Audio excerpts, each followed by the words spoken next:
And as you may know, we've been talking this morning about the chairman of the Post Office stepping down from his role after just over a year amid fallout from the Horizon IT scandal.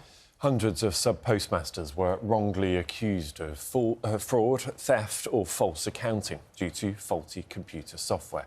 Let's talk now to Jo Hamilton, a former sub-postmistress who was falsely accused of stealing tens of thousands of pounds.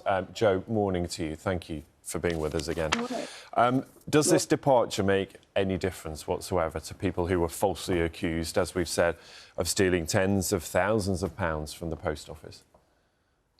No, I think the whole thing's a bit of a distraction from the real thing. It's the dead cat strategy, and I think it's designed to make it look like the business department, is being proactive and listening to the postmasters, but actually they're not. And you've been told time and time again that this matter would be dealt with by government, and you've been telling us you're still waiting. Just explain what you've been told so far about how the government wants to make this right. Well, we had a group litigation in 2019. We had a massive High Court victory, and for almost 500 postmasters are still waiting for compensation and, financial redress, as Alan would call it, because, let's face it, quite a large amount of the money that they're waiting for is money that's been stolen from them, and I think it's shameful. Grant Shapps last year said everyone would be paid by December. That hasn't happened. Now they're saying August this year, kind of-ish, but we'll extend the deadline just in case to August next year. And by then it'll be 6 years since the group litigation in court. The business secretary has said, and this is a quote from her, felt there was a need for new leadership at the Post Office. And as we've said, Mr Staunton, who has now stepped down, he's only been in that job since December of 2022.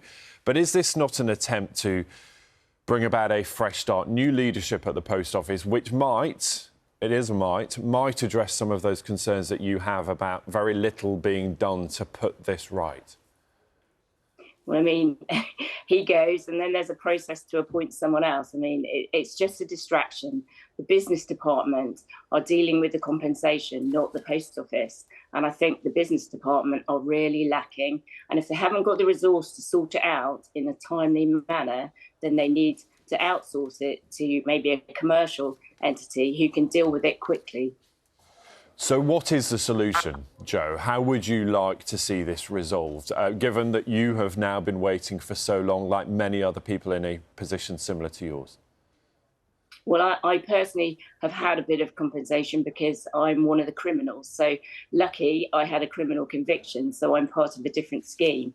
But all my colleagues... And just to be clear, Jo, that was because you pleaded guilty, didn't you, in your trial, to avoid a worse sentence or a worse conviction. Just explain that, because you say you were guilty and therefore had some sort of compensation. Just explain that, those two.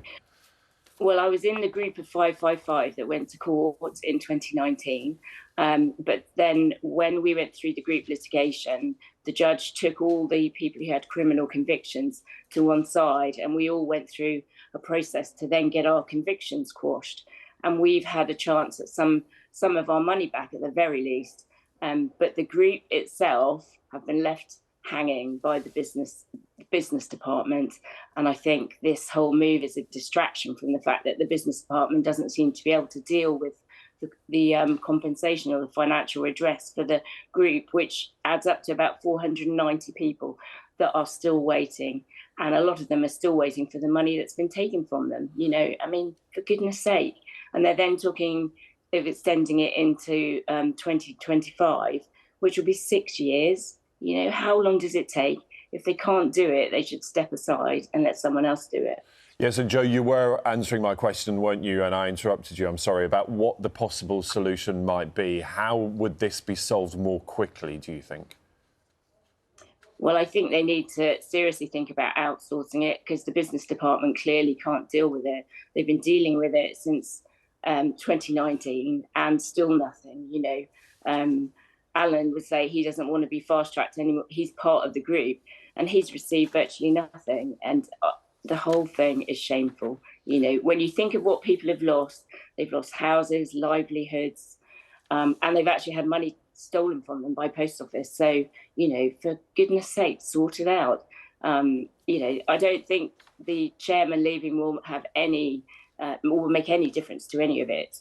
We just need serious, they need to actually look at paying the postmasters quickly, not next year.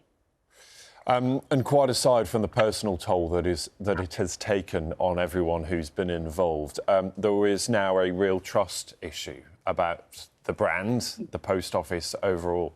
How do you ever think it will rebuild or regain the public's trust?